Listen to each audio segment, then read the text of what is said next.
Hello అండి, welcome to our channel. ఎలా ఉన్నారు? బాగున్నారా? నేను కూడా చాలా బాగున్నాను.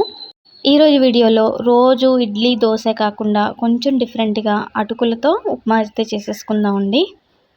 10 నిమిషాల్లో రెడీ చేసి టేస్టీ డిష్ అయితే మనం సర్వ్ చేయొచ్చండి.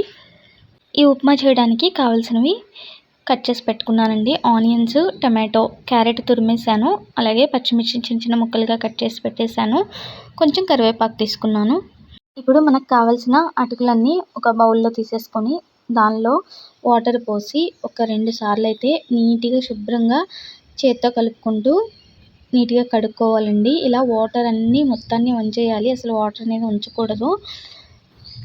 స్టవ్ మీద కడాయి పెట్టుకొని దానిలో ఆయిల్ వేసుకొని పోపు అయితే వేసుకోవాలండి. ఆవాలు, జీలకర్ర, పచ్చిశనగపప్పు వేసుకొని వేగిన తర్వాత పచ్చిమిర్చి, ఆనియన్ వేసుకొని కొంచెం దూరగా వేయించుకోవాలండి. దానిలోనే కొంచెం కరివేపాకు వేసుకొని మొత్తం కొంచెం కలుపుతూ వేయించుకోవాలి.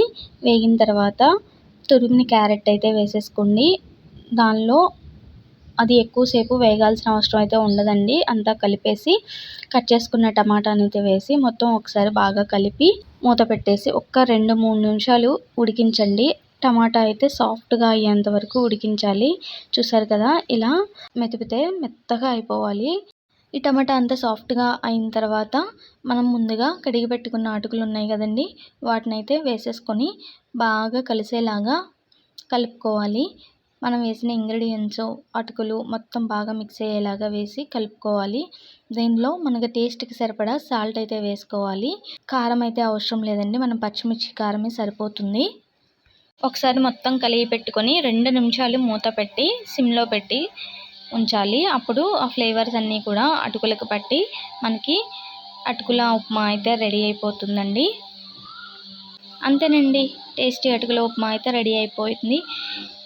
వారానికి ఒక్కరోజైనా ఇలా డిఫరెంట్గా చేసి పెడితే పిల్లలు చాలా ఇష్టంగా తింటారు. వీడియో నచ్చినట్లయితే please like, share and subscribe my channel. Thank you for watching.